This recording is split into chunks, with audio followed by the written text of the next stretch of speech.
I'm so excited today because I'm joined by Hannah Roze, the founder and CEO of Plannerd. After helping scale a $7.4 billion company, Hannah took her own experience of planning a wedding and becoming a first-time mom and turned it into a business designed to simplify one's life's most stressful seasons. I mean, getting married, crazy. It's so busy. And so, in our conversation, we're going to be diving into entrepreneurship, motherhood, of course, and what it really looks like to build something from a problem you've lived yourself. So, welcome to the podcast, Hannah. Thank you. Glad to be here. Yeah, I'm really excited for this conversation. So, as I alluded to, you have a connection with your business to the wedding planning industry. So, I'd love for you to take us back to that moment when you realized wedding planning needed a change, it needed a better solution. Yes, definitely. So, my husband and I got engaged in the fall of 2019, and we picked out our venue in Carmel, California in January of 2020. I had my amazing Vera Wang gown in February of 2020. And then obviously in March, all of COVID hit us as a world, and then the rest is history there. So we were planning our wedding during the chaos of COVID, and it was across states. We were planning outside of our home state of Washington, and we had an amazing wedding planner. But over those almost 2 years, 1 year moving it out a year, we just sent giant spreadsheets back and forth to one another, and we had, post-it note, a journal, a spreadsheet, all the different things accumulating over the course of our wedding planning. And my husband and I kept saying to each other, why is this so hard? It's like we're reinventing the wheel when 2.5 million people get married every year in the US. And it just felt like we were truly undergoing some logistical feat that we never could have anticipated. So the frustrating rite of passage seemed to be very real for us. And I wanted to know, are other people experiencing this? Is this a me thing, an everyone thing? And so I was in business school at the time, and I launched out to understand from as many different couples, brides, wedding planners, people in the industry, whether this was something that they faced as well, just the logistical hurdles of wedding planning. And the resounding response was, this is typical, this is how it goes, the high of being engaged, and then the chaos of trying to stay sane while managing your normal life and all of the logistics of wedding planning. And I just refuse to believe that it has to be frustrating when you're setting the tone for your marriage together. You are wanting to truly celebrate and enjoy not only the day itself, but the process leading up to that day as well. So that was the inspiration for Plannerd, and that's what we're really looking to do, is help empower and continue to infuse joy in the wedding planning process. I love the idea that that's even possible, especially when you're planning a destination wedding, which we did more than 20 years ago when I think the Knot magazine was just coming out or something. I mean, it was way like, uh, it was really difficult. And I can't wait to find out how you're leveraging some of the tech that we have available now to do that. But what led you to go, okay, this needs to be better, but then to take the leap from leaving your corporate job?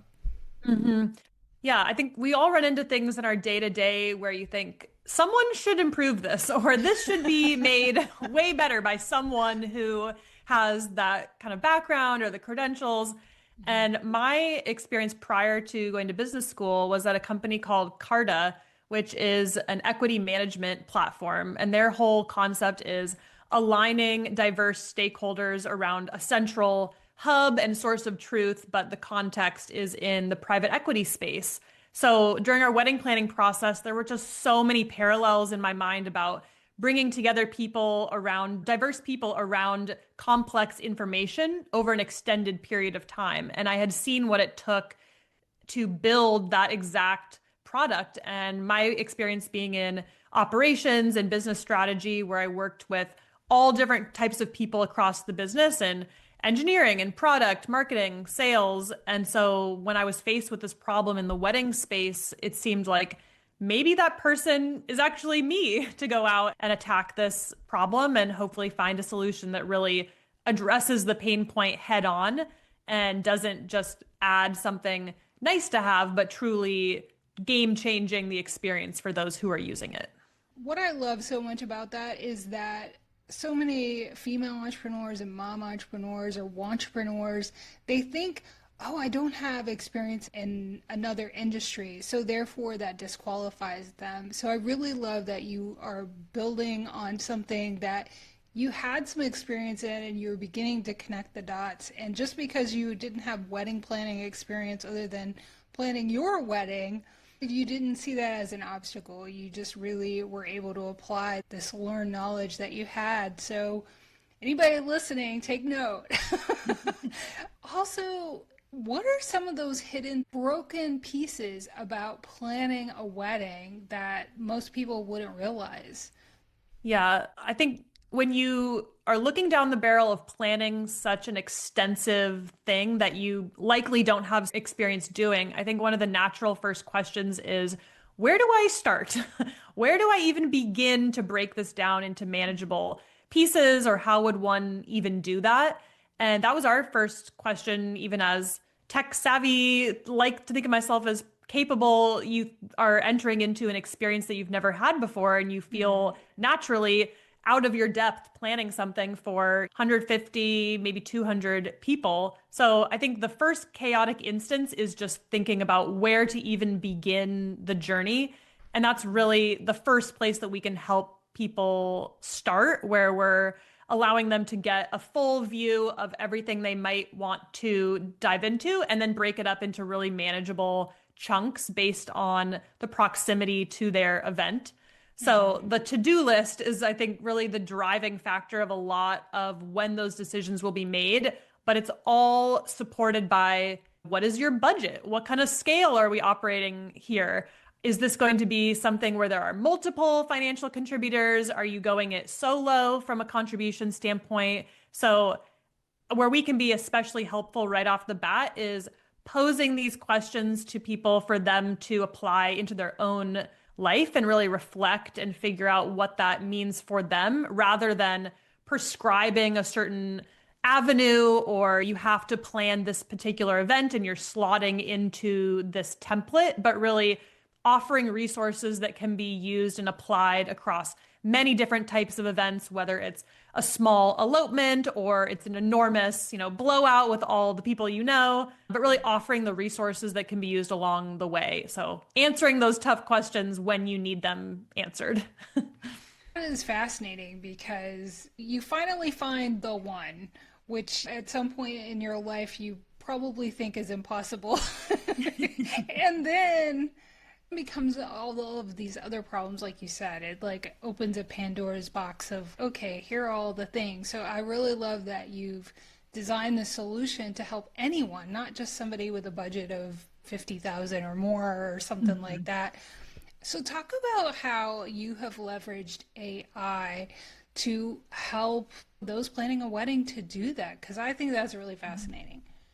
Yeah, anytime we're thinking about a new feature or a new way of assisting someone in this process, which is an age-old process of planning and executing, but infusing a new technology like AI into that process, where my mind goes first is, where can it actually be the most helpful, rather than just slapping it on into the process where it might be distancing you from something you do want to be a part of, which is looking at inspiration and figuring out what venue is a good fit for you, but looking for where we can make it more efficient, more enjoyable, or allowing you to fit planning into your life that is full with many other things you're spending your time doing, like your full-time job and your relationships and friendships and extracurricular things. So every time we're looking to apply AI into the tools, it's where can it allow you to operate more efficiently and more effectively. So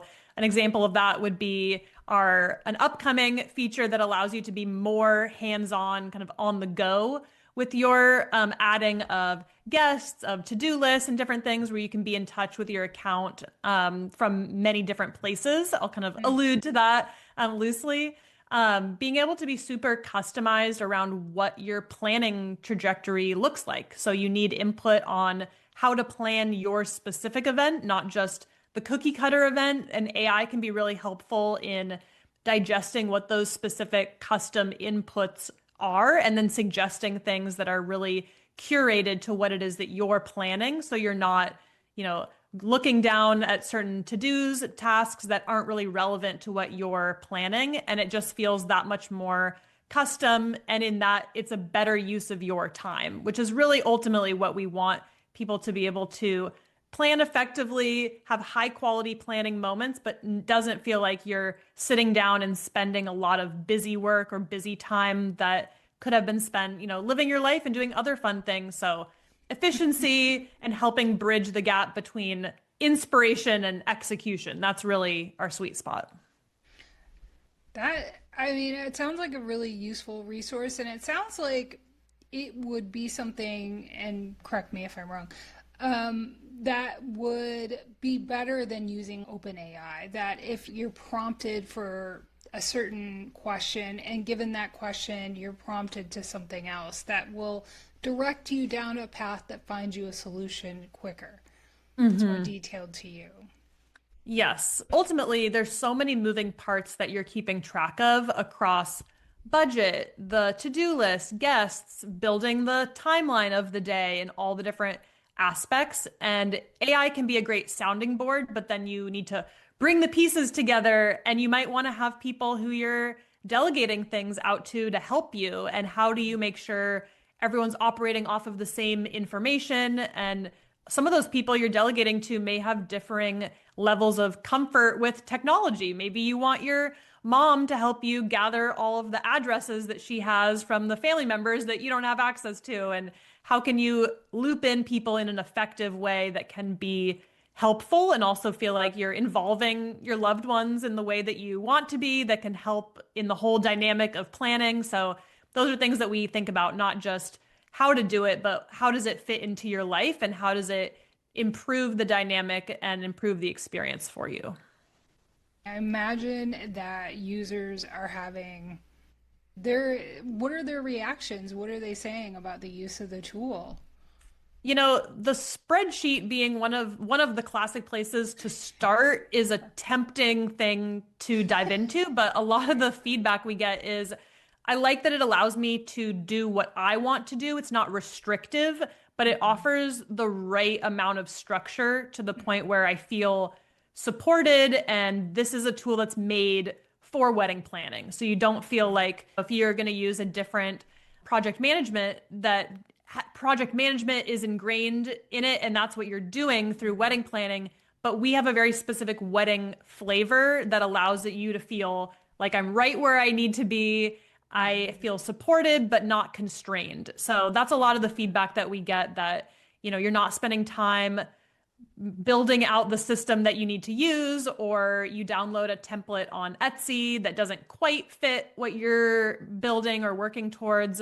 And you also don't feel like on some of these other legacy wedding planning sites where you're highly marketed to. So we've made a very conscious decision to be ad free. So on the site, when you are living and breathing and planning, you don't feel like you're just being bombarded with ads. So we wanted it to be peaceful and organized and make you feel really great about what you're doing, and not to feel like you're an eyeball kind of getting impressions. So. Yeah, you definitely are marketed to a lot as a bride or a groom planning a wedding. So I think that's a really great feature. And honestly, in an age of so much information, we need those tools that'll help us be discerning about where we put our attention and our time. And so it sounds like that was thoughtfully created into Plannerd. What is even more fascinating that you decided, okay, I'm going to be the one that's going to disrupt the wedding planning industry. You also launched your business while you're a first-time mom. Yes. So Tell us about what it was like to start this business while you're also starting your journey as a new mom.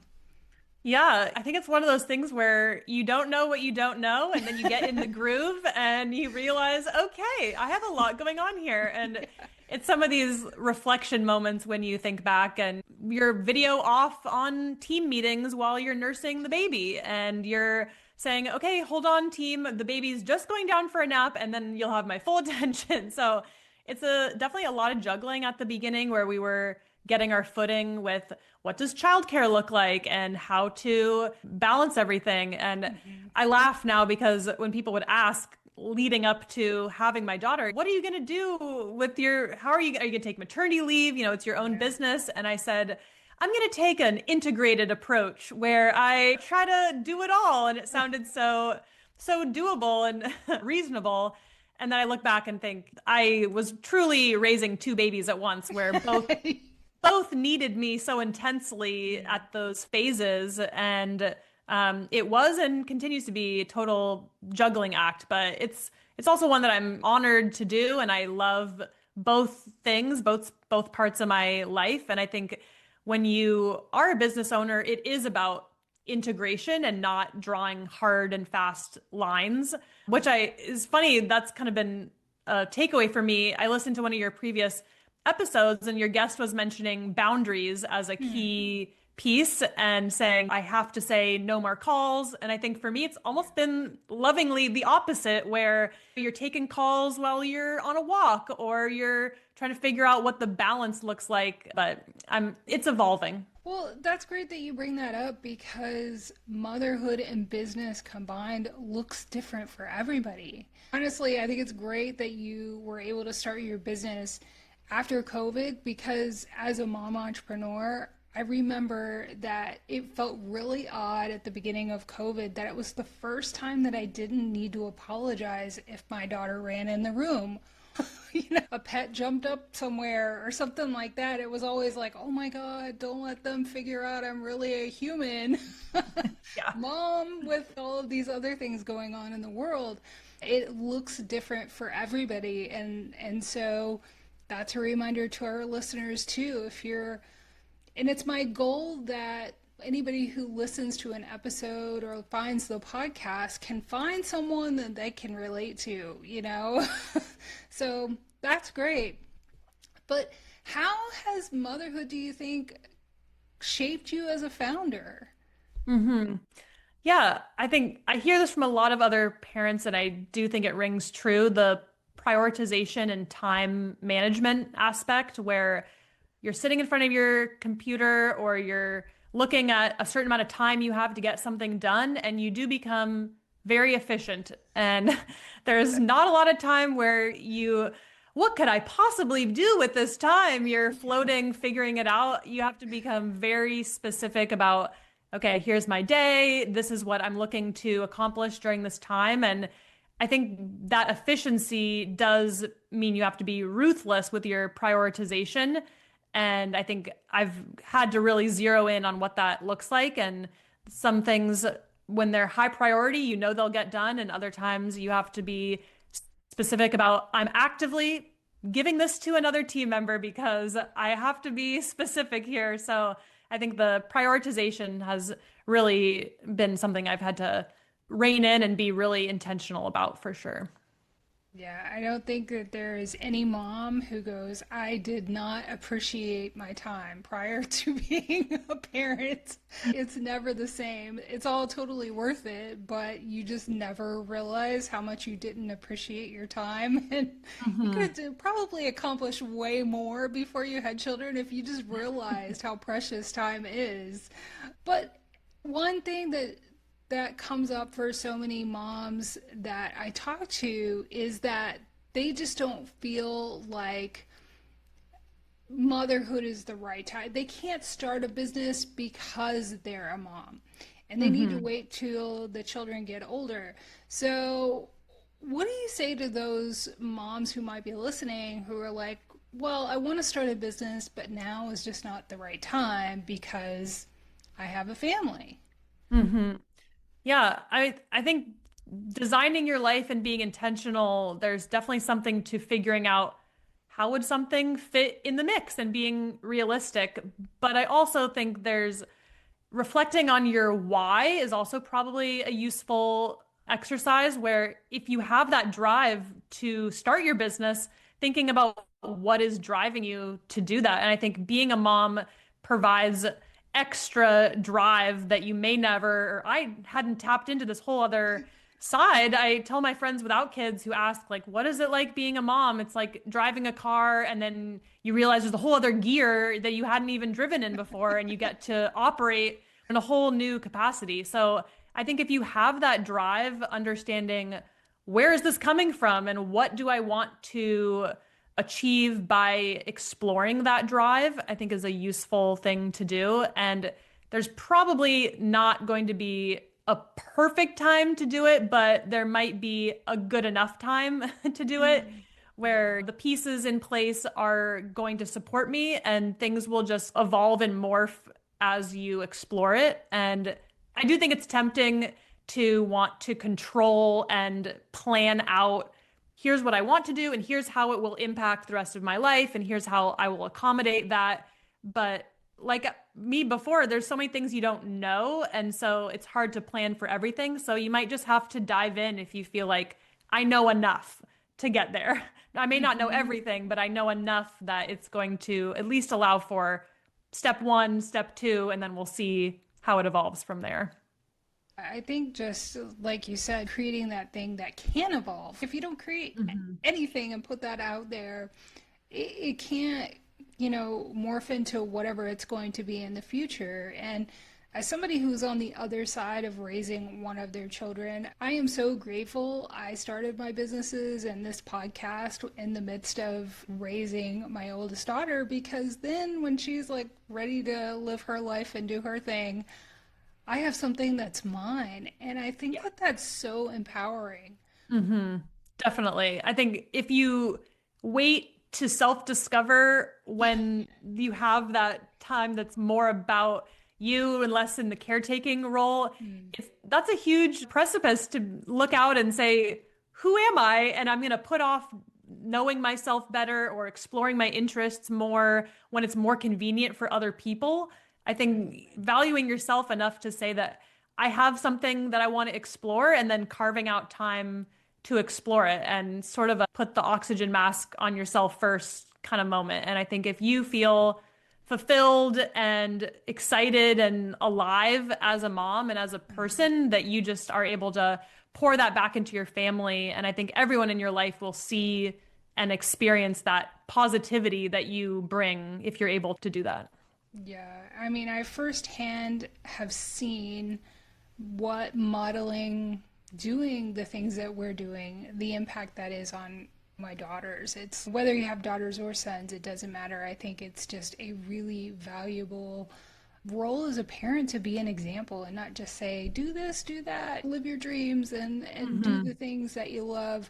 So that can be very powerful, but you won't get to experience the byproduct of that until for many years. And then you're like, oh, I'm so glad I did that. It's so interesting to have both perspectives of a new mom and then somebody who has a daughter who's graduated high school and figuring out her life.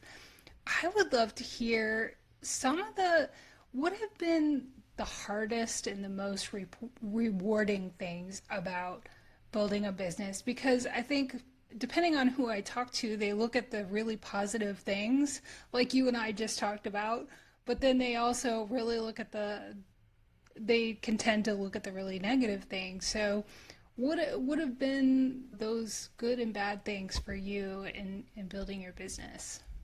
Yeah, I think learning that it is about the journey rather than the destination, which can be a very corny thing to say, but it's so true, where some days you have a busy day, you're going from thing to thing, and you're like, man, I just got to kind of get through to the end of the week where I can take a breath, and then reflecting and realizing, like, I'm doing it. I'm actively living the life that I have sought out. And I feel very privileged to be challenged by business and fulfilled by it and excited to work on it every day. And I think it's about finding kind of the right type of hard.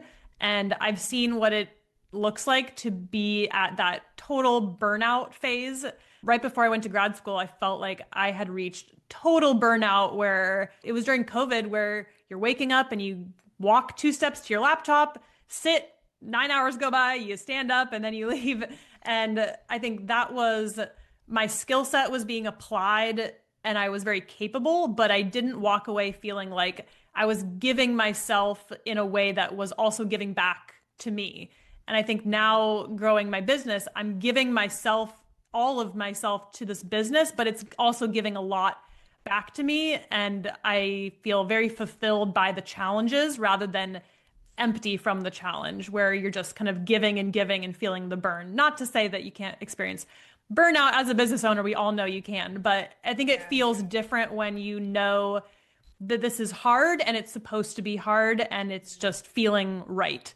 So I think that's been a challenge to come around to understand and appreciate that this journey is what it's all about, and you set milestones and goals for yourself, and some of those you reach, and then you reach them and you want to immediately raise the bar to the next thing. Yeah. And sometimes it's hard to even enjoy some of those milestones because you're just so driven towards reaching that next milestone. Mm-hmm. So I think making time to celebrate the wins and kind of feel excited for the progress and really relish in the progress, and not to fixate too hard on whatever this make-believe destination is, because it's always going to be evolving and moving and morphing. And so relishing the journey, I think, has been a challenge, and one that, constantly trying to find a good balance with.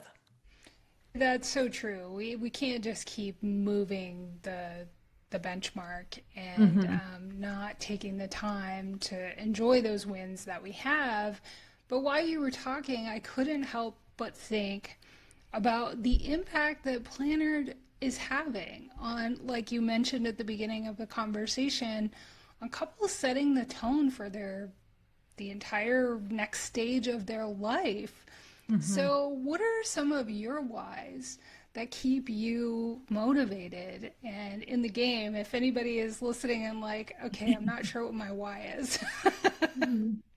Yeah, that's such a great question. I really enjoy working with people on a challenge and feeling that those collaborative juices flowing when, we believe, everyone on our team, we believe so strongly in the positive impact that Plannerd can have on people. And so all of our initiatives and campaigns and things really come from a genuine place of wanting to share in this thing that we've built really hand in hand with customers who are telling us how we can direct and build to alleviate their pain in a very direct and specific way. So seeing and hearing stories from people who say, you really helped me, have an experience that I didn't think was possible, that is hugely motivating.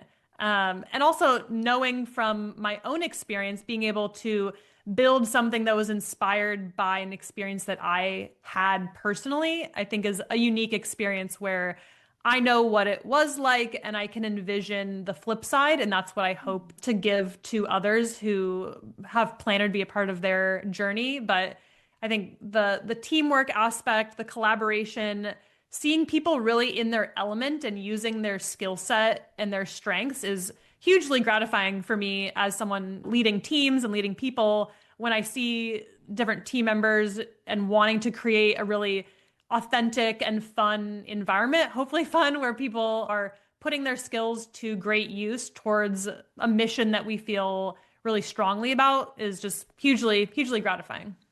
Yeah. And how do you let self-doubt creep in or stay a while? Because I'm sure you had moments of doubt. Like none of that would have happened. And so, I also have a travel business, so I know how gratifying it is to like have this experience and know what it's like and give people some sense of comfort and security. And then they experience it and it's better than they thought it would be, or So yeah, that's an incredible why when you have this vision of how you can help people and then it just transpires the way or even better than you had hoped. It's really an amazing experience. I thought I would ask you to share some of maybe your ideas for not only moms who might be starting and growing a business, but maybe couples who are also planning a wedding. So, what are a couple of things that couples can do to immediately reduce the stress of the planning experience?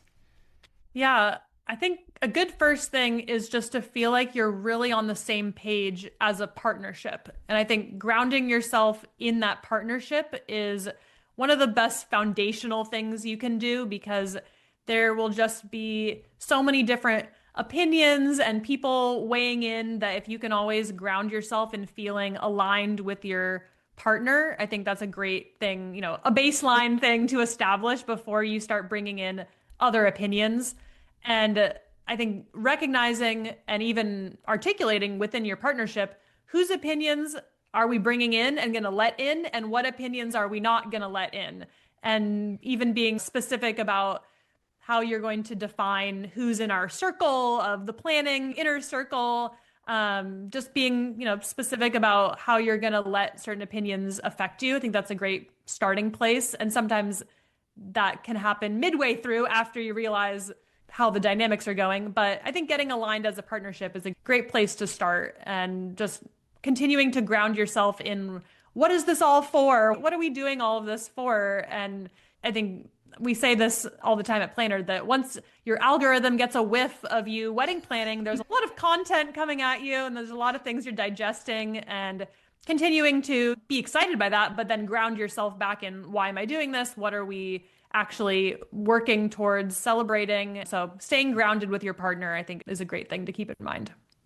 Yeah, as somebody who's been married more than 20 years, I can tell you that will serve you well to try to be on the same page and be discerning about whose opinions you let in or not, and making sure you have your own idea of like who you are as a couple will serve you well. So I love that. So if there are any moms listening who also are not sure about whether it's the right time to start a business and what can they do to simplify how they're looking at maybe starting or growing their business, what would be your recommendation to them?